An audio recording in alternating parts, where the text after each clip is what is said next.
Control de combustible y cómo hacerlo correctamente.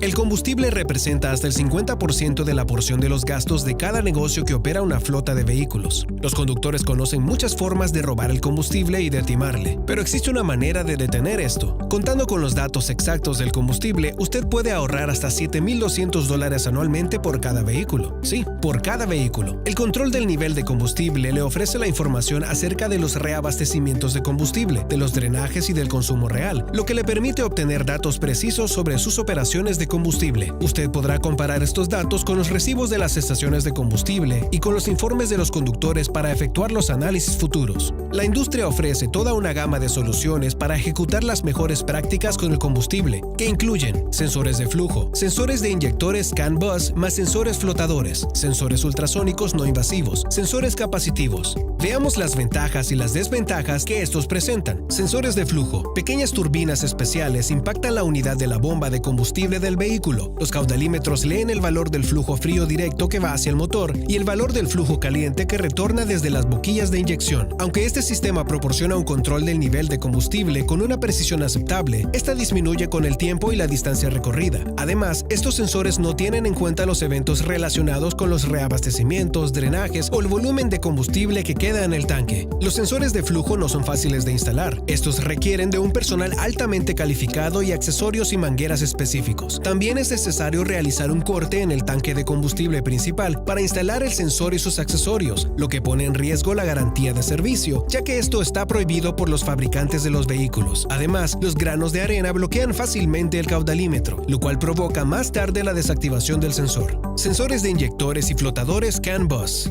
El Controller Area Network Bus es el sistema nervioso del vehículo que conecta a los sensores con la computadora de a bordo. El sensor de inyectores CAN-bus emite la información relacionada con la inyección de combustible en los cilindros del motor, ayudando así a medir el consumo de combustible durante la conducción. El sensor flotador CAN-bus evalúa cuán lleno está el tanque de combustible. Los sensores CAN-bus son relativamente fáciles de instalar y el uso combinado de ambos le ayudan a determinar cuándo y durante cuánto tiempo se ha estado moviendo el vehículo, cuándo fue reabastecido y cuán lleno está su tanque de combustible. Desafortunadamente, los resultados confiables solo se garantizan cuando los sensores se instalan en vehículos nuevos o casi nuevos que se desplazan por carreteras de buena calidad en un terreno llano. También se requiere una velocidad constante del tráfico. Además, los sensores flotadores estándar no pueden proporcionar la información en litros. Para obtener los datos basados en litros, resulta esencial calibrar los tanques de combustible. La precisión de los sensores de inyectores CAN-bus se socava fácilmente por múltiples factores, tales como el estilo de la conducción, la calidad del equipamiento de combustible, la calidad de la boquilla de los inyectores, la precisión de la línea de combustible, la presión atmosférica, la calidad de los filtros de aire, la viscosidad del combustible, entre otros. La falta de precisión se incrementa con el aumento del tiempo de operación. El serio inconveniente de los sensores flotadores CAN-bus radica en la existencia de dos puntos ciegos que causan hasta un 20% de error del valor del reabastecimiento total. Es demasiado fácil comprometer las lecturas del sensor de inyectores CAN-bus. Además, el sensor flotador CAN-bus también limita sus opciones. No le permite evaluar los volúmenes exactos de reabastecimiento. Requiere efectuar la calibración del tanque por separado para obtener la información en litros. No es tan confiable para la agregación de datos a largo plazo. Sensores ultrasónicos no invasivos. El sensor mide el tiempo que tarda una onda acústica para viajar desde el fondo del tanque de combustible a la superficie del combustible en su interior y regresar. La onda de frecuencia se elige para asegurarse de que puede penetrar fácilmente las paredes del tanque. El sensor está conectado por debajo del depósito de combustible en el lado externo de su pared inferior, y no hay necesidad de perforar o deformar en modo alguno el tanque de combustible para instalarlo. Esto parece ser una gran ventaja. El proceso de instalación, sin embargo, es complicado. En primer lugar, usted debe encontrar el lugar perfecto para instalar el sensor, lo cual puede ser algo no muy fácil, dado los múltiples ecos de las señales internas, la textura desigual del metal del fondo del tanque o de cualquiera de las estructuras adicionales en el interior. En segundo lugar, el pegamento acústico necesita 24 horas para fijar el sensor. Todo el tiempo debe mantener el vehículo en un ambiente estable y cálido, ejerciendo una presión estable en el sensor para fijarlo firmemente. De lo contrario, el pegamento puede deformar enfermarse, lo cual puede afectar la precisión. En tercer lugar, ya que este sensor se instala realmente abajo, constantemente corre el riesgo de ser golpeado por las piedras, por el agua o los bordes de las aceras. Los conductores a menudo tratan de deshacerse del sensor, culpando luego al estado de la carretera. El principal escollo, sin embargo, es la precisión de la medición real. Siempre que la carretera esté accidentada o sea cuesta abajo o cuesta arriba, la señal acústica se pierde debido a la inclinación del tanque de combustible. Sensores capacitivos provienen de la industria de la aviación y son, con amplia ventaja, la tecnología para el monitoreo del nivel de combustible más popular y también la más precisa. Su principio básico de funcionamiento consiste en medir la capacidad del condensador a medida que se llena el combustible. El propio condensador es una sonda de tipo coaxial. Son muy precisos y confiables. No existen partes mecánicas involucradas en su instalación y no hay puntos ciegos para cualquiera de las lecturas. Además, no requieren de mantenimiento técnico durante el transcurso de toda su vida útil. Sin embargo, también poseen ciertas desventajas. La instalación de este tipo de sensor requiere realizar un corte en el tanque de combustible y solo funcionan con un solo tipo de líquido, el que haya sido utilizado originalmente por el vehículo. No obstante, esto no debe ser un problema importante, ya que es poco probable que se cambie a menudo el tipo de combustible, ¿verdad? En el caso de los sensores capacitivos, las ventajas superan a los inconvenientes. Es por eso que son un verdadero éxito en las industrias de automóviles y del transporte. Las estadísticas sugieren que actualmente hay más de 1 millón de sensores capacitivos instalados en vehículos en todo el mundo. Además, no debe preocuparse por las implicaciones relacionadas con la garantía de servicio por efectuar el corte en el tanque. El único elemento del vehículo que usted está modificando es el tanque de combustible, y el fabricante del vehículo puede rechazar los servicios de la garantía asociados con el mismo. Sin embargo, de ninguna manera un tanque de combustible perforado puede ser la causa directa de fallas, digamos, en los tableros de instrumentos o en los sistemas de frenos o de la suspensión. Por lo tanto, sus riesgos relacionados con la garantía son limitados. Su solución de monitoreo de combustible ideal debe satisfacer los siguientes criterios: suministrar tanto los datos del nivel de combustible como los datos acerca del consumo de combustible, suministrar datos precisos que puedan ser analizados, proporcionar información confiable, operar en un rango variable de condiciones, bajo temperaturas cálidas o frías, en carreteras lisas o con baches, entre otros. No gaste dinero en soluciones que le proporcionen datos incompletos o datos que no necesite. Procure la tecnología que garantice la máxima precisión y que sea confiable en la mayoría de las situaciones. Se trata de su negocio y de la eficiencia de sus recursos, y por lo tanto, cualquier discrepancia en los datos o problemas con dispositivos defectuosos le costará dinero.